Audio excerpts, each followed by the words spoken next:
Halo Malaysia, terima kasih kerana sudah menonton video-video berita-berita terkini daripada channel ini. Sebelum kita mulakan berita seterusnya, jangan lupa tekan butang like, komen, share dan subscribe. Setiap komen anda amatlah dihargai. Berita yang hangat pada hari ini. Hai, halo, salam sejahtera kepada seluruh rakyat Malaysia. Berita hari ini dipetik daripada malaysiakini.com bertarikh 31 Ogos 2022. Bertajuk, Jolo didakwa berada di Shanghai Disneyland. Berita penuh ahli perniagaan Jolo yang kini dalam buruan berhubung kes penyelewengan dana 1MDB didakwa dilihat pada gambar yang dikatakan direkam di Disneyland, Shanghai pada malam Christmas tahun 2019. Wartawan Tom Wright dan Bradley Hope yang telah melancarkan kempen untuk membongkar lebih lanjut mengenai Jolo membuat dakwaan ini selepas bekas Perdana Menteri Najib Abdul Razak dipenjarakan.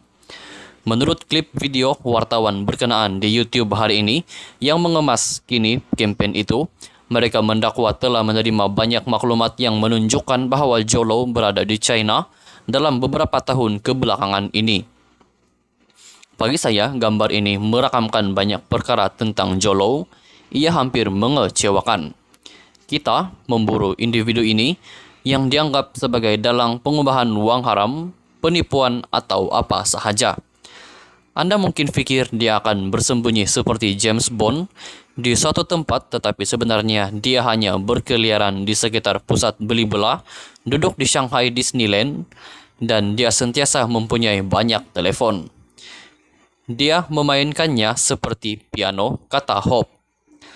Walaupun lelaki dalam gambar itu kelihatan sangat mirip dengan Jolo, Malaysia kini tidak boleh mengesahkan dakwaan Wright dan Hope. Kedua-dua wartawan itu mendakwa bahawa Jolo mungkin ditahan di China kerana berisiko membocorkan maklumat memalukan tentang pelibatan China dalam projek pada era Najib di Malaysia. China telah berulang kali menafikan dakwaan bahawa mereka melindungi Jolo. Wright dan Hope yang membongkar kisah Jolo berhubung urusan 1MDB sejak tahun 2015 berkata ahli perniagaan itu kini tinggal di China bersama isteri dan dua anaknya. Dia seperti menjalani kehidupan domestik yang pelik di China, sementara dia pada masa yang sama cuba merundingkan penyelesaian antarabangsa ini, kata Hope. Jolo didakwa menawarkan untuk membayar kerajaan Malaysia sebanyak RM1.5 bilion ringgit sebagai sebahagian daripada penyelesaian untuk menggugurkan pertuduhan terhadapnya. Putrajaya berkata mereka telah menolak tawaran itu. Jolo juga menghadapi beberapa tuduhan jenayah di Amerika Syarikat. Sementara itu, Wright berkata klip video akan datang akan membincangkan rombongan Jolo sekarang yang termasuk watak legenda yang terlibat dalam urusan 1MDB. Siapakah yang memudahkannya? Bagaimana dia boleh memindahkan wang? Siapakah pihak yang dia gunakan untuk mengakses sistem perbankan antarabangsa?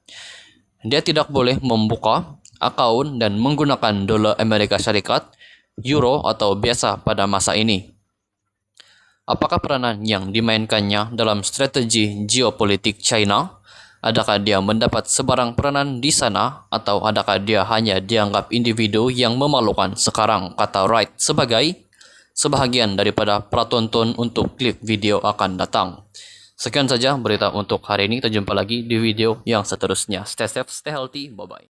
Hai, halo, salam sejahtera kepada seluruh rakyat Malaysia. Berita hari ini dipetik daripada malaysiakini.com bertarikh 31 Ogos 2022.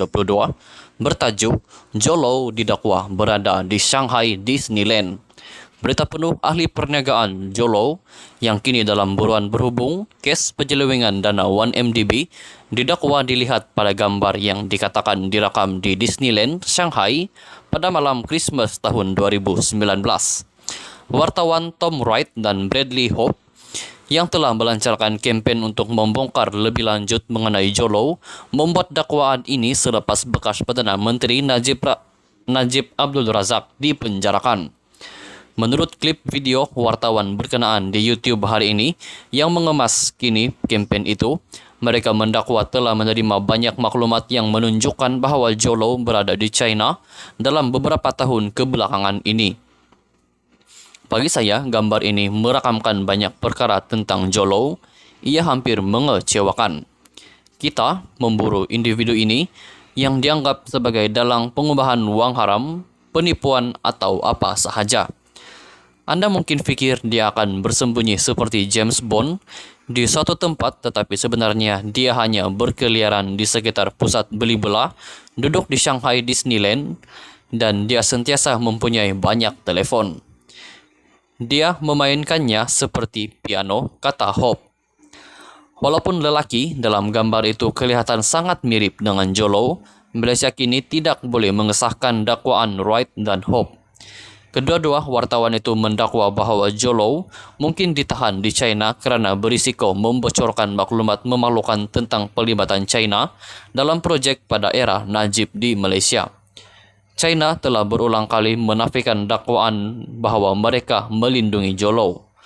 Wright dan Hope yang membongkar kisah Zhou berhubung urusan 1MDB sejak tahun 2015, berkata ahli perniagaan itu kini tinggal di China bersama istri dan 2 anaknya. Dia seperti menjalani kehidupan domestik yang pelik di China, sementara dia pada masa yang sama cuba merundingkan penyelesaian antara bangsa ini, kata Hope. Zhou didakwa menawarkan untuk membayar kerajaan Malaysia sebanyak RM1.5 bilion ringgit sebagai sebahagian daripada penyelesaian untuk menggugurkan pertuduhan terhadapnya. Putrajaya berkata mereka telah menolak tawaran itu. Zhou juga menghadapi beberapa tuduhan jenayah di Amerika Syarikat. Sementara itu, Wright berkata klip video akan datang akan membincangkan rombongan Zhou sekarang yang termasuk watak legenda yang terlibat dalam urusan 1MDB. Siapakah yang memudahkannya? Bagaimana dia boleh memindahkan wang? Siapakah pihak yang dia gunakan untuk mengakses sistem perbankan antarabangsa?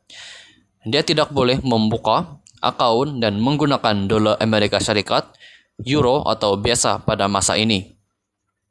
Apakah peranan yang dimainkannya dalam strategi geopolitik China?